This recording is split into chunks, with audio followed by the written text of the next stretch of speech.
Hello and welcome to Camp Arowana's Friday Night Bedtime Story with CoreyD. This week we are going to read the Berenstain Bears' Trick or Treat. Here we go. The sights and sounds of autumn were all around as Mama Bear pushed her shopping cart along a path that led to the Bear family's treehouse. The trees and shrubs were ablaze with color.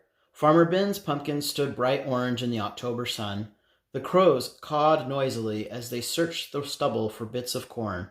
Wild geese in great V formations honked high in the sky as they flew south. But the most surest sign of the season was inside the treehouse, hiding behind Papa Bear's easy chair. It was Brother Bear, waiting to try out his Halloween costume on Mama. It wasn't Halloween yet, but Brother and Sister couldn't wait to try on their new costumes. Sister was going to be a beautiful ballerina.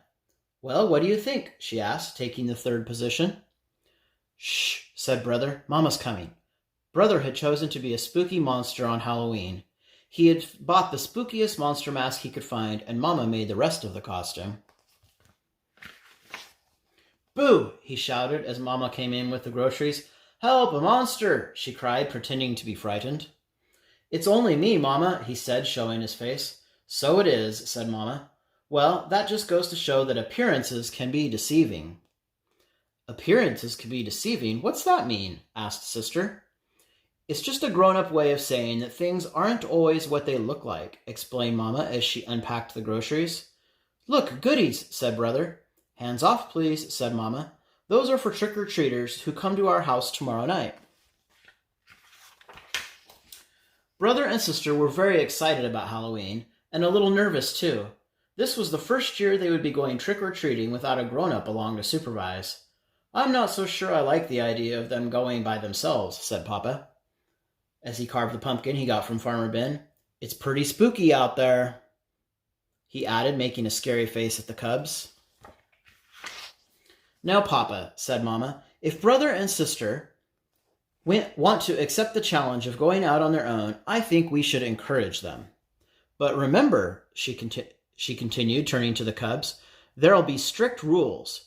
You'll stay in your own neighborhood, and you won't eat any of the treats until you're back home.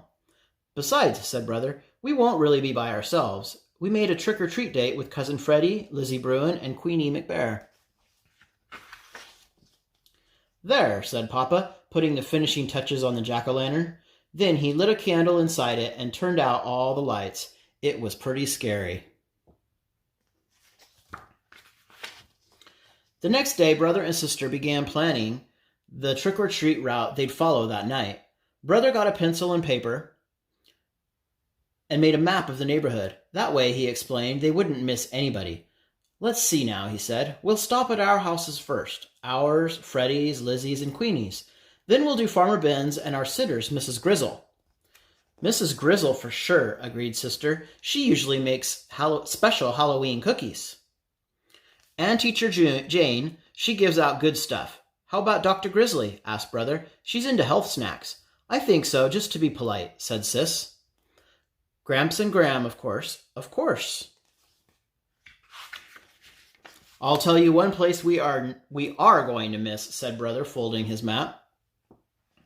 "What place is that?" asked Sister. "That one," he answered, pointing out the window at the home of old Miss McGrizz.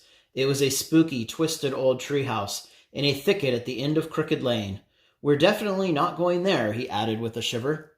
"Why ever not?" asked Mama, who was listening. "Why not?" said the cubs. "Because she's a witch, that's why not." "What utter nonsense," protested Mama. "True, Ms. McGrizz is old and bent and rather forbidding looking, but I can assure you that she's a perfectly nice person." But the cubs didn't believe her, not for a minute. They knew better. Everybody knew better. No doubt about it, Miss McGrizz was a witch for sure. Just after dark, a pirate, a skeleton, and the Wicked Queen from Snow White came for Brother and Sister. They were Freddie, Lizzie, and Queenie, of course, and together they ventured out into the darkness with their trick-or-treat bags. Before they could get started collecting Halloween goodies, they were joined by some worrisome company. Too Tall Grizzly and his gang out for mischief. Too Tall didn't waste any time trying to get brother, sister, and their friends to go along with him and his gang. Come on, we'll show you goody-goodies how to have some real Halloween fun, he said, pulling brother along with him. What sort of fun? Asked brother warily. Oh, you might say we're going to put the trick back in Trick or Treat, he said, chuckling. It was so dark that brother and the others didn't notice where they were heading. Hey, said sister, this is Crooked Lane.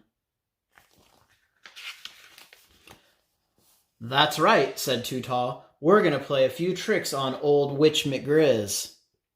What sort of tricks? Asked brother. Her gnarled-twisted old treehouse loomed ahead. First, whispered Too Tall, taking a roll of toilet paper from his jacket, we'll decorate her house with a little of this. Then maybe we'll tie a few knots in her clothesline. Then smear some honey on her broomstick so she'll stick to it when she tries to fly. But before Too Tall and his gang could start their mischief, the front door opened and a bright yellow light stabbed the darkness. And there in the doorway stood the frightening figure of old Miss McGrizz. Aha, she said in a gravelly voice. I'm ready for you. She then led the terrified cubs into a cozy living room.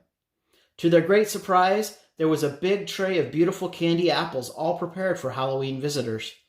Mama was right, whispered sister to brother. Miss McGrizz really is a sweet, kind old person. The cubs thanked her for the beautiful apples and went about the rest of their trick-or-treat business. Later that evening, brother and sister were at home looking over all the treats they had collected. The beautiful candy apples stood out, and Papa asked where they came from. From Miss McGrizz, answered brother. From that scary-looking old grouch-puss that lives down Crooked Lane, said Papa. That's right, said brother, taking a delicious bite of his candy apple. You must really try to remember, Papa, said sister, giving her apple a little lick. Appearances can be quite deceiving. And that is the end of that story. I hope that you enjoyed that story this week, and hope that you have a good night and that you sleep well. Thank you for joining us. Bye-bye.